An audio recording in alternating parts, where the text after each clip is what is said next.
Olá, seja bem-vindo ao canal Rosa Branca de Umbanda Independente. Meu nome é Rogério Carlos Golembieski, sou sacerdote da religião de Umbanda. E aqui desse canal divulgo a doutrina do segmento de Umbanda Independente, assim como a praticamos no Centro Espírita de Umbanda Ogum Sete Espadas e assim como a praticamos na Associação Rosa Branca de Umbanda Independente. Ambos situados na cidade de Xaxim, estado de Santa Catarina, Brasil. Nesta série de vídeos estamos estudando a história da mediunidade. No vídeo anterior estudamos sobre como surgiu a magia elementar. E neste vídeo vamos estudar como espíritos vindos de outro lugar do universo, de outro mundo espiritual, para o nosso planeta, interferiram diretamente na evolução da sociedade humana na época primitiva. Isso eu convido você a estudar comigo no nosso próximo vídeo. Vamos lá? Os caboclos trazem as folhas da Jurema e os pretos velhos trazem a muda Eles vêm trabalhar na lei de Umbanda, tem licença de Aruanda pra salvar quem quer. A história da mediunidade. Será que espíritos vindo de outros mundos influenciaram a sociedade humana? Observemos que até aqui nós temos a mediunidade, nós temos espíritos, nós temos a magia, mas tem uma coisa que na nossa história ainda nós não temos, ela ainda não surgiu: a religião. Agora, o homem desperto, provido de razão, ele desperta o senso de justiça. Ele começa a se analisar. Ele deseja melhorar a si mesmo e finalmente se conecta com os reinos superiores da espiritualidade. O homem espiritual começa a seguir a espiritualidade, como se por instinto. A partir daí se conecta pela virtude do reino superior e começa a absorver influências divinas. Nessa etapa do processo, como o homem percebe que a sua atitude gera uma reação e que nem sempre essa reação é boa, o homem passa a se perguntar, passa a refletir de que forma ele pode agir melhor para receber coisas melhores. O homem começa a criar hábitos, desenvolver práticas dessa busca por uma melhoria. Instintivamente, o homem começa a buscar a influência de espíritos que possam fazer com que ele compreenda a forma de viver bem, de viver melhor. Essa conexão, esse desejo de viver melhor, de fazer as coisas melhores, é que levaram o homem, permitiram que o homem se conectasse mais diretamente com a espiritualidade superior. A partir daí, o homem começava a criar hábitos, começa a desenvolver práticas, rituais, consagrações. Ele começa a ter práticas separadas do seu dia a dia, práticas separadas do seu cotidiano. Por quê? Porque ele começa a ter atividades, a desenvolver atividades exclusivamente para esse fim. É aí que o homem, através de hábitos, começa a desenvolver o que nós chamamos de prática religiosa. O homem começa, por exemplo, a se isolar e ficar em meditação, observar as estrelas no céu, e aquilo começa a lhe trazer sensações diferentes. Ele percebe que existem coisas que ele faz que elevam o seu pensamento, que lhe trazem sentimentos melhores. E o homem começa a repetir essas práticas de forma ritualística. Ele transforma esses hábitos em rituais. E surge, então, a religião. A religião surge e ela vai surgindo através de hábitos, práticas que se tornam rituais, e a sociedade começa a organizar essas práticas. Surgem os cultos. Assim, o homem começa a dedicar um tempo exclusivo para esses hábitos. O homem passa, por exemplo, a ter hábitos saudáveis na sua alimentação para nutrir seu corpo físico, para garantir a sua saúde física.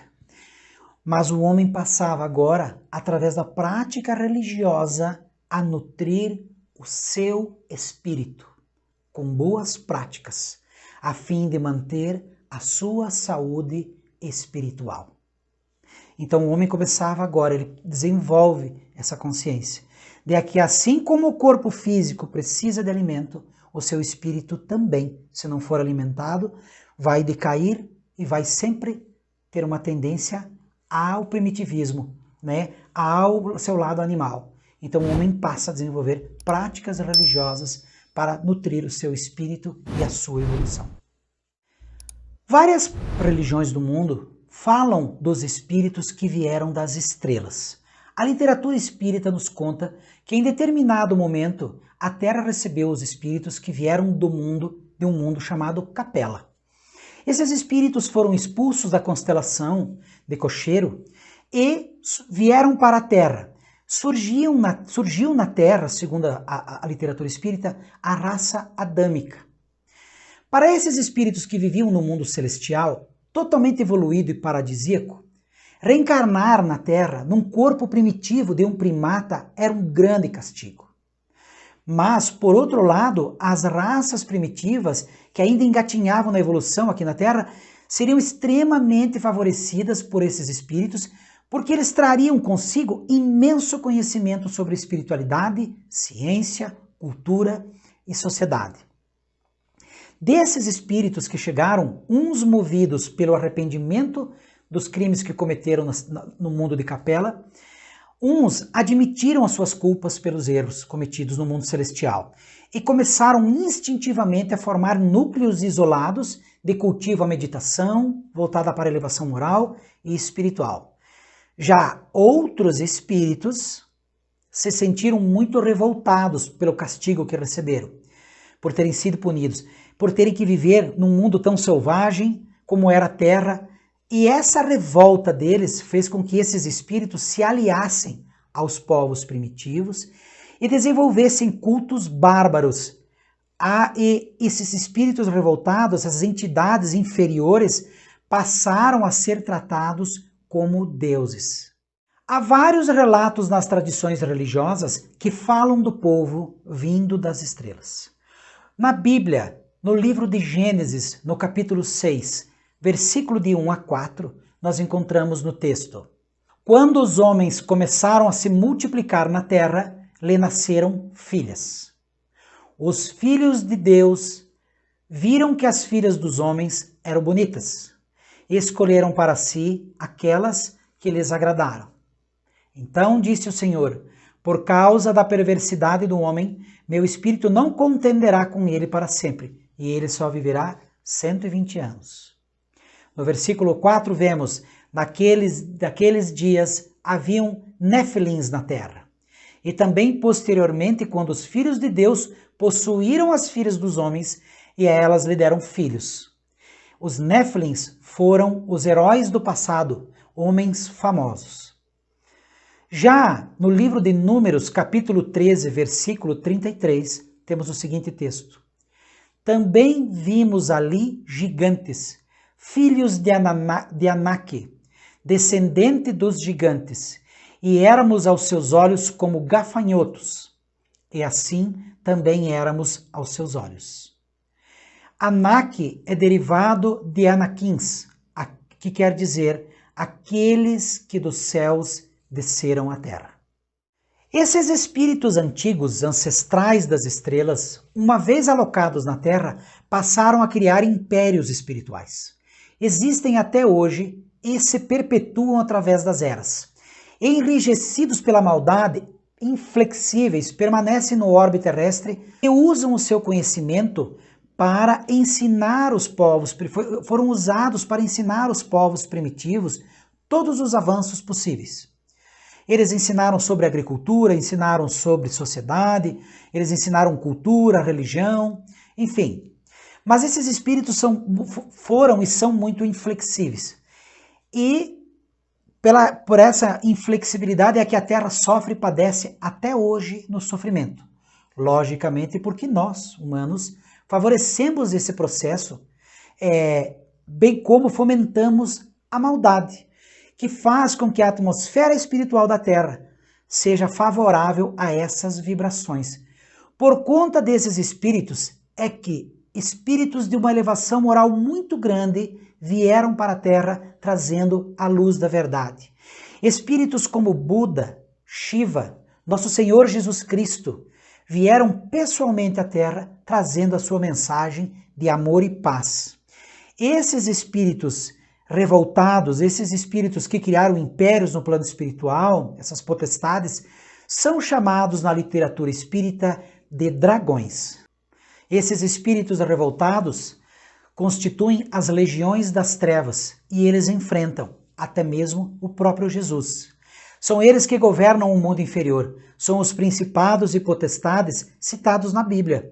Se organizam, têm lideranças organizadas e tentam arrebanhar as almas que se afinizam com a maldade. No nosso segmento, acreditamos que esse é o motivo que levou as pessoas a acreditar que o diabo quer as almas das pessoas.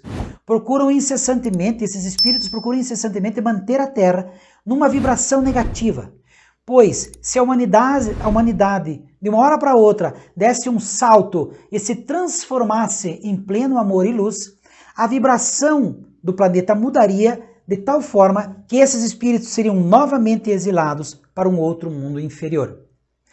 Isso só não acontece porque nós não mudamos o suficiente para vivermos essa experiência. Até lá, esses principados continuam fazendo a sua parte, administrando os impérios infernais, causando sofrimento e dor àquelas pessoas, que se comprazem na prática da maldade, movida pelo orgulho, pelo egoísmo. Afinal de contas, nós colhemos o que plantamos. Iremos para a egrégora espiritual com a qual mais nos afinizarmos, Afinal, os semelhantes se atraem, não é mesmo? Quem acaba falhando na sua evolução, Quem pratica a maldade acaba, depois do seu desencarne, muitas vezes sendo escravizado por esses espíritos das sombras que padecem muito, até que o espírito demonstra arrependimento sincero, até que o espírito troque o remorso, troque a sua dor pelo desejo sincero de reconstrução, o desejo sincero de recomeço, o desejo sincero de se tornar uma pessoa boa e já de imediato colocar em prática isso de forma construtiva na sua vida para fazer com que a história tenha um novo fim. No livro A Caminho da Luz, de Chico Xavier, encontramos um texto que diz: aqueles seres caídos e degradados, vindo de um mundo distante, de capela, com o passar do tempo, se reuniram em 4 grandes grupos, de acordo com a afinidade sentimental, linguística, que os associava na constelação de Cocheiro. E aqui na Terra, novamente reunidos, formaram o grupo dos Árias, o povo de Israel, as castas da Índia e a civilização do Egito. Destes 4 grupos, os egípcios eram os mais evoluídos e trouxeram consigo a ciência espiritual, muito mais evoluída que a magia elementar, como estudamos até aqui. E sabiam da existência de um Deus único, mas também sabiam que existiam esses seres subordinados que auxiliavam a criação. Para que o povo pudesse compreender esses seres, os egípcios criaram uma mitologia, com a qual, por sua vez, influenciou diretamente o povo grego. E aí eu lhe pergunto, você sabe como a mitologia influenciou a formação das religiões? Você sabe qual é a próxima etapa do desenvolvimento da magia e da religião nessa parte da história? Isso eu convido você a assistir comigo no nosso próximo vídeo. Até lá, eu desejo a todos o meu fraterno Saravá. Pomedipi, pomedipi, na inoaete, pomedipi.